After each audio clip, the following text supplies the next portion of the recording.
Hello, my name is Gabby and welcome back to my channel, or if you're new here, then welcome to my channel, and today's video is going to be my October reading wrap-up. October was yet another underwhelming reading month for me, which that is 2 in a row now. We can stop. But I did meet my yearly reading goal of 51 books this month, so that's something. And I ended up finishing 5 books in total. Their content warnings will be linked down below in the description, and let's just go ahead and get into it.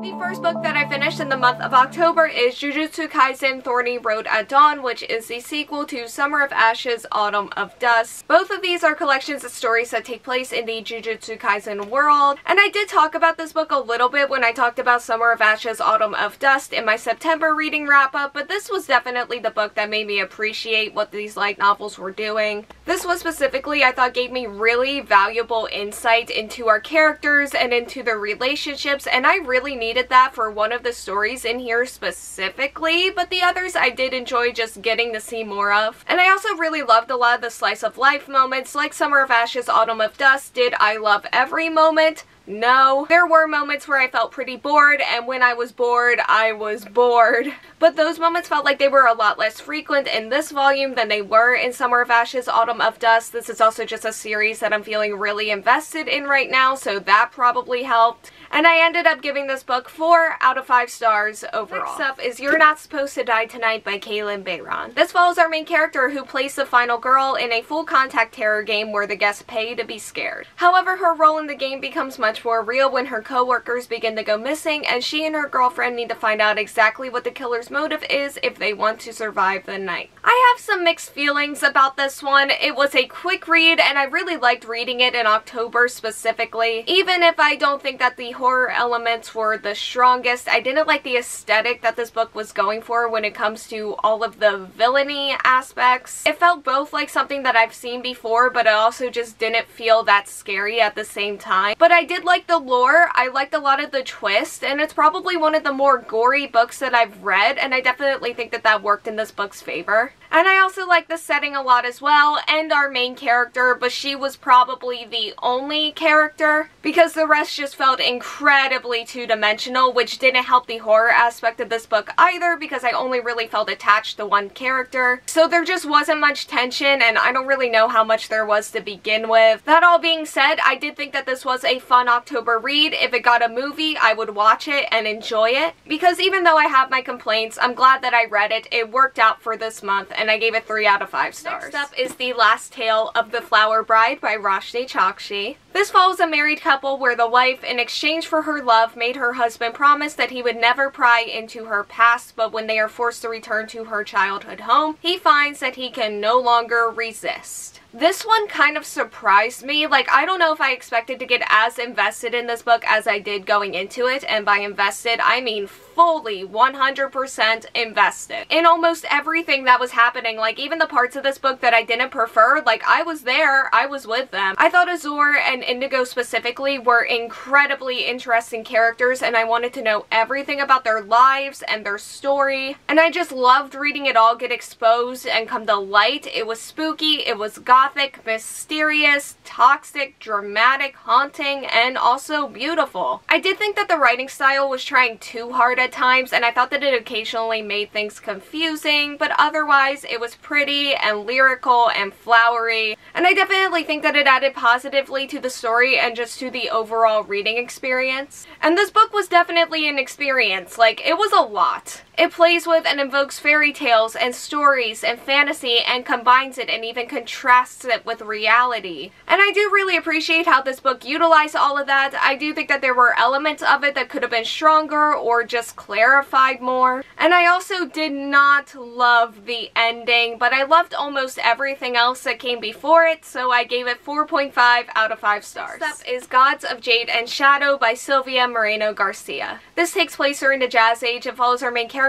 who longs for a life that she can call her own outside of her small town in southern Mexico. Her dreams seem far away until she opens a wooden box from her grandfather's room and accidentally frees the spirit of the Mayan god of death. He requests that she help him take back his throne from his brother in return for her dreams coming true, but failure could mean her demise. This one hurts me some, mostly because I was expecting to love it, but I just just didn't. I didn't love our main characters. I really didn't enjoy the romance, and while I enjoyed the adventure because I didn't love those other things, it made just getting into the story hard. I did like some of the side characters, and I thought that they had some really cool things going on, and I also loved the settings and the descriptions of those settings. I also just think that I really like the writing style in general. And I do think that if I got into these characters and the romance more, I would have really loved this book because there were moments at the beginning of it where I did love it. As time went on though, those feelings unfortunately did disappear and most of it just felt pretty basic. It's another 3-star, but it won't be my last book from this author. I loved Mexican Gothic too much for that to be the case, and hopefully things turn out better with whatever the next book I read from this author is. The last book that I finished in the month of October is Foxtales by Tomihiko Morimi. This is a collection of spooky tales that all revolve around a certain shop and a certain mansion in Kyoto. This was my Halloween read and also another one that I have mixed feelings about. I talked about this in my October TBR, but I read this book because the Tatami Galaxy and the Tatami Time Machine Blues are some of my favorite anime of all time, and this book was written by the author that wrote those stories, and this book did make me want to go and read those stories, which is both good and bad for this book, because although this did make me just want to put this down and go and read those, I really did enjoy the moments in here that reminded me of those stories. Like, the stories in here definitely did have some charm to them at times, and I also enjoyed how all 4 of them were connected together. I was just kind of confused at times. Like, I have questions and just final pieces that I need to piece together, and I couldn't find those answers. Like, I couldn't find them when I searched through the book again when I finished it, and worst of all,